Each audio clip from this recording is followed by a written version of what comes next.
Hello students, welcome to SMS study centre. आज हम पढ़ने वाले हैं ट्रांसपोर्ट लेयर के बारे में। जो है आपकी लेयर 4, आपकी जो कि ओएसआई लेयर है, उसके अंदर जो फोर्थ लेयर है वो आपकी transport layer. Okay, next layer in OSI model is recognise as transport layer. ये आपकी किस नाम से जानी जाती है? ये ट्रांसपोर्ट लेयर के नाम से जानी जाती है। अभी ट्रांसपोर्ट लेयर इसको क्यों बोला जाता है? क्योंकि जो भी ट्रांसपोर्टेशन का काम होता है, जो भी पैकेट का ट्रांसपोर्टेशन होता है, वो इसी लेयर के द्वारा किया जाता है। All modules and procedures pertaining to transporting of data or data stream are categorized into this layer। जैसा कि मैंने यहाँ बताया है आपको कि जो भी आपका ट्रांसपोर्टेशन का काम है वो इसी लेयर के द्वारा किया जाता है। As all other layers, this layer communicates with its peer transport layer of the remote host। Transport layer offers peer-to-peer and end-to-end connection between two processes on remote host। Okay, अब यहाँ पे जो भी कनेक्शन की बात की गई है वो यहाँ पे पीयर टू पीयर की बात की गई है और एंड टू एंड कनेक्शन की बात की गई। लेकिन ये होता किसके ऊपर है? ये रिमोट होस्ट के ऊपर होगा। Transport layer takes data from upper layer means application layer and then breaks it into smaller size segment number each bytes and hands over to lower layer means network layer के अंदर for delivery. अब यहाँ पे बात की गई है कि क्या करेगा, जो भी आपका डेटा लिया जाता है ट्रांसपोर्ट लेयर के द्वारा वो एप्लीकेशन लेयर के द्वारा लिया जाता है और सेगमेंट्स के अंदर उसको तोड़कर किसको सेंड किया जाता है? वो अपनी जो लोअर लेयर है, जैसे कि जो नेटवर्क लेयर है, उसको सेंड किया जाता है। अब इसका फंक्शन क्या है? फंक्शन की बात करते हैं यहाँ पे। This layer is the first one which breaks the information data supplied by application layer into smaller units called segment. यहाँ पे जो डेटा की बात की गई है उस डेटा को जो छोटे छोटे पार्ट्स के अंदर डिवाइड किया जाता है सेगमेंट्स बोला जाता है। It numbers every bytes in segment and maintain their accounting. Means यहाँ पे जो भी सेगमेंट्स होता है उसकी नंबर काउंटिंग होती है और उसको काउंटिंग के अंदर उसको काउंट किया जाता है। This layer ensures that data must be received in same sequence in which it was send. यहाँ पे इस चीज़ का ध्यान रखा जाता है कि जिस सीक्वेंस के अंदर डेटा को सेंड किया गया था उसी सीक्वेंस के अंदर डेटा को रिसीव किया जाता है। This layer provides end to end delivery. अब यहाँ पे बात की गई है एंड टू एंड डिलीवरी, मतलब जो भी डेटा होता है वो एंड टू एंड डिलीवरी के अंदर सेंड किया जाता है।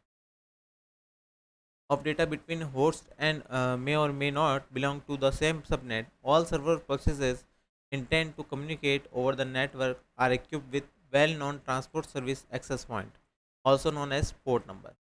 ओके, जो भी यहाँ पे कम्युनिकेशन का जो प्रोसेस रहता है उसके अंदर यहाँ पे सबसे जो मेन इंपॉर्टेंट चीज़ होती है वो होती है आपका पोर्ट नंबर। मीन्स यहाँ पे जो ट्रांसपोर्ट सर्विस एक्सेस पॉइंट होता है, ठीक है, उसको पोर्ट नंबर के रूप में जाना जाता है। End to end communication, end to end communication की बात करते हैं यहाँ पे। ठीक है, तो यहाँ पे एक डायग्राम बता रखा है। यहाँ एप्लीकेशन लेयर है, ठीक है, फिर यहाँ पे आपकी जो ट्रांसपोर्ट लेयर है, ठीक है, ट्रांसपोर्ट लेयर है उससे जाएगा किसके ऊपर?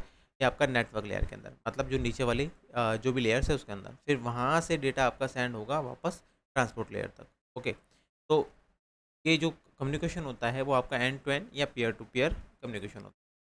A process one host identify its peer host on remote network by means of TSAPs, also known as a port number. TSAPs are very well defined and process which is trying to communicate with its peer on this in advance. Okay, यहाँ पे जो TSAP की बात की है means transport service access point की बात की गई है, वो आपका क्या करता है? वो एप्लीकेशन लेयर से डेटा को लेता है, ठीक है, और जो मीन्स जिस लेयर के अंदर है वो ट्रांसपोर्ट लेयर के अंदर है, तो क्या करेगा अपने TSAP के अंदर जो होस्ट होता है वो अपने जो रिसीवर है उसका भी होस्ट नंबर या पोर्ट नंबर अपने पास में रखता है जिसको उसको एंड टू एंड कम्युनिकेशन करना है। Okay, for example when a DSCP clients want to communicate with remote DSCP server, it always request on port number 67. When a DNS client want to communicate with remote DNS server, it always request on port number 57। अब यहाँ देखिए, यहाँ पे मैंने आपको दो port number बताए हैं। जब भी आपको DHCP सर्वर है उसको जब भी रिक्वेस्ट करना होता है तो वो पोर्ट नंबर 67 के ऊपर करता है, और जब भी DNS क्लाइंट को रिक्वायर्ड होता है कि वो क्लाइंट DNS सर्वर को कनेक्ट करना चाहता है तो पोर्ट नंबर 53 के ऊपर कनेक्ट करता है।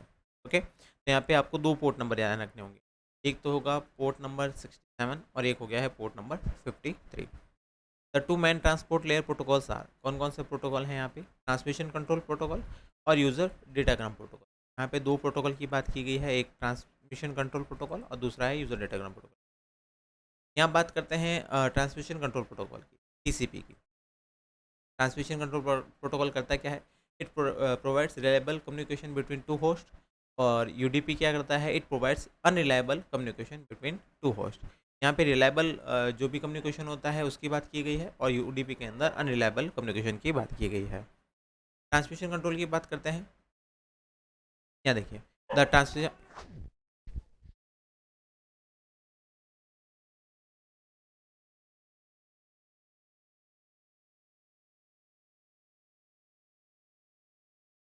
Transmission Control Protocol is one of the most important protocol of Internet Protocol.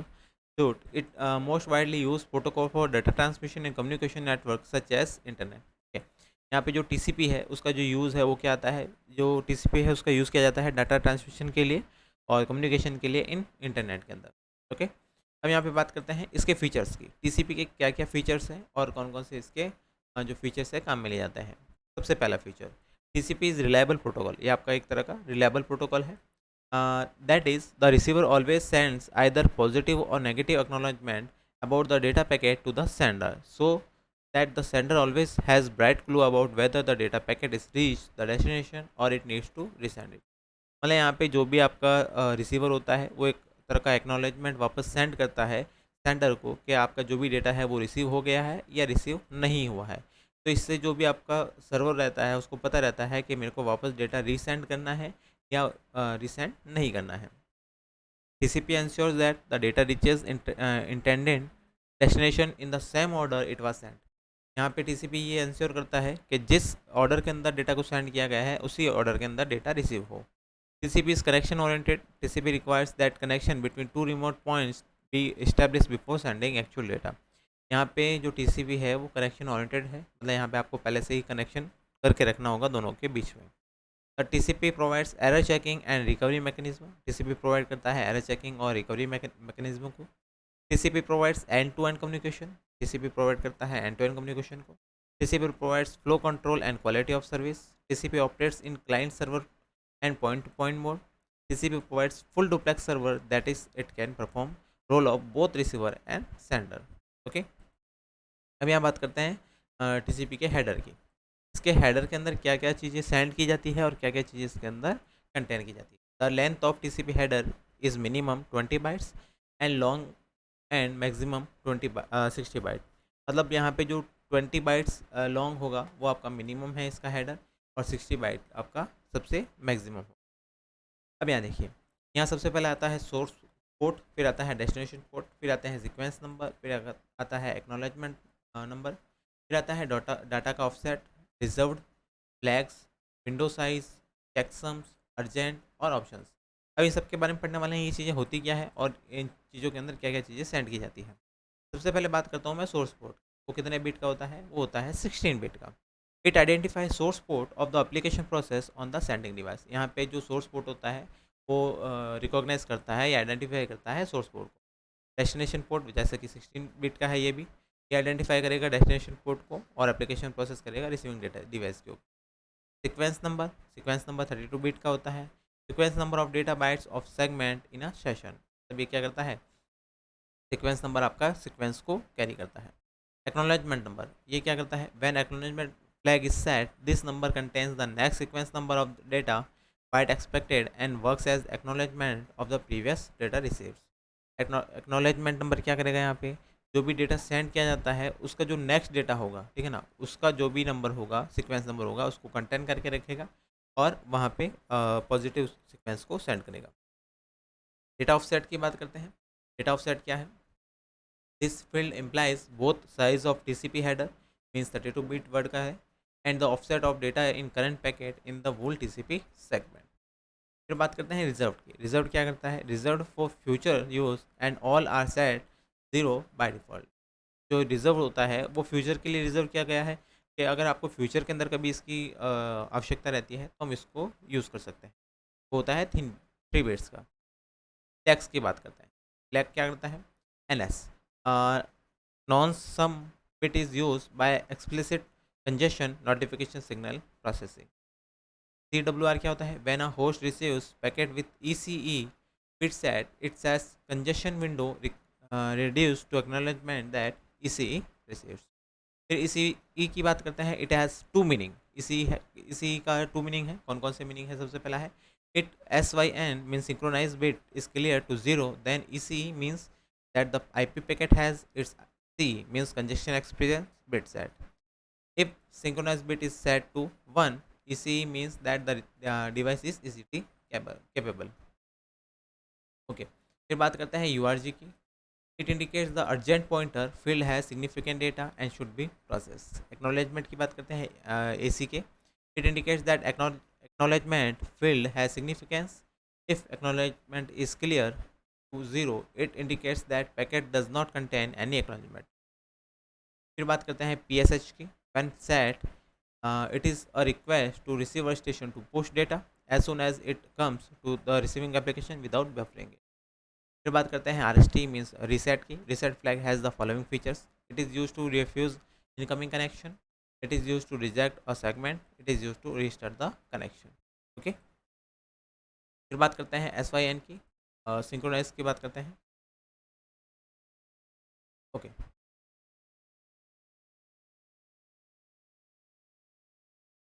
SYN आपका क्या करता है? SYN this is flag is use to set up a connection between host.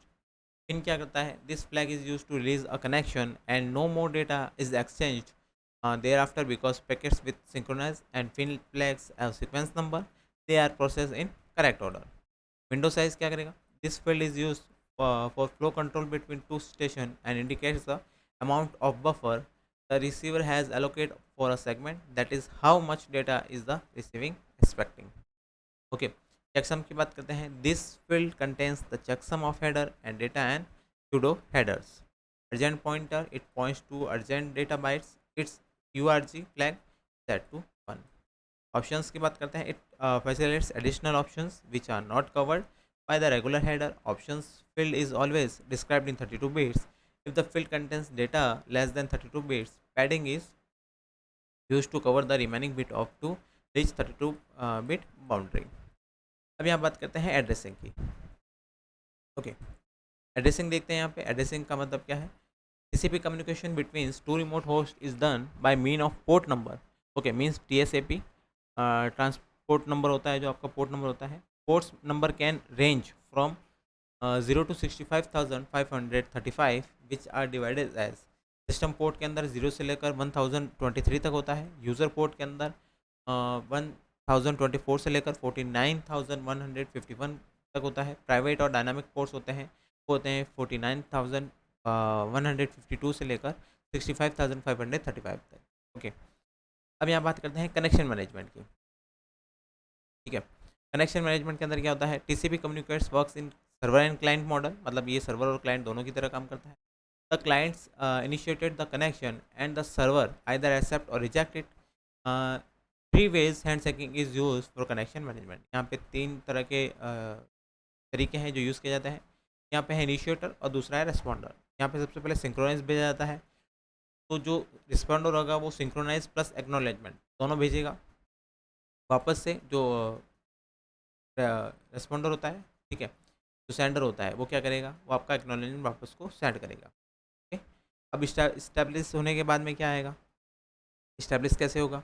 Client initiate the connection and sends the segment with a sequence number. Server acknowledgement it's back with one sequence number and acknowledgement of client segment which is one more than client sequence number. Client after receiving acknowledgement of its segment sends an acknowledgement of server's response। okay? तो यहाँ पे establish कैसे हो जाता है कि जब आपका सिंक्रोनाइज सेंड कर दिया जाता है तो वापस जो रिसीवर होता है वो सिंक्रोनाइज प्लस एक्नॉलेजमेंट को सेंड करता है। और जब वापस से एक्नॉलेजमेंट सेंड किया जाता है कि आपका एक्नॉलेजमेंट प्राप्त हो गया है, मीन्स आपका जो डेटा है वो रिसीव हो गया है, तो वहाँ पे कनेक्शन को स्टैब्लिश माना जाता है। ओके, फिर बात करते हैं रिलीज़ की। रिलीज़ कैसे किया जाता है? Either of server and client can send TCP segment with FIN flag set to 1 when the receiving end respond it back by acknowledge welding FIN that direction of TCP communication is close and connection is release. जब यहाँ पे fin को 1 set किया जाता है तो यहाँ पे जो भी रेस्पॉन्ड होता है वो रेस्पॉन्डर होता है वो अपने कनेक्शन को रिलीज़ करता है। ठीक? फिर बात करते हैं हम बैंडविड्थ मैनेजमेंट की। TCP uses the concept of window size to accommodate the need of bandwidth management. Window size tells the sender at the remote end the number of data bytes segment the receiver at this end can receive. TCP uses slow start phase by using window size 1 and increase the window size exponentially after each successful communication. Okay, यहाँ पे जो भी communication किया जाता है, वो जो भी टीसीपी होता है, जो बैंडविड्थ होती है, उसको पहले विंडो साइज़ को कम रखा जाता है। फिर जैसे-जैसे उसका जो इंक्रीज़ होता है, विंडो का साइज़ वो इंक्रीज़ किया जाता है एक्स्पोनेंशियली, ठीक है? जब आपका सक्सेसफुली कम्युनिकेशन हो जाता है।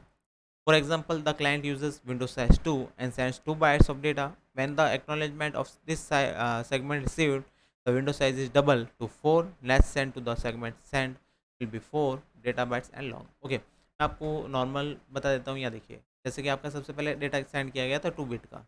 जैसे ही विंडो साइज़ 2 बिट का है, तो 2 बिट जैसे ही रिसीव हो जाता है, तो वहाँ पे डेटा का जो विंडो साइज़ है उसको 4 कर दिया जाता है। जैसे ही 4 रिसीव हो जाता है तो उसको 8 कर दिया जाता है। ठीक है? मतलब यहाँ पे डबल कर दिया जाता है। जितनी बार आप विंडो का साइज़ यूज़ किया जाता है, उसमें विंडो के साइज़ को डबल कर दिया जाता है। ओके? तो आज के सेशन के अंदर इतना ही। मिलते हैं कल के सेशन के अंदर। आज के लिए थैंक यू। और ऐसे ही हमारे चैनल को लाइक, शेयर एंड सब्सक्राइब करना ना भूलें। Thank you so much.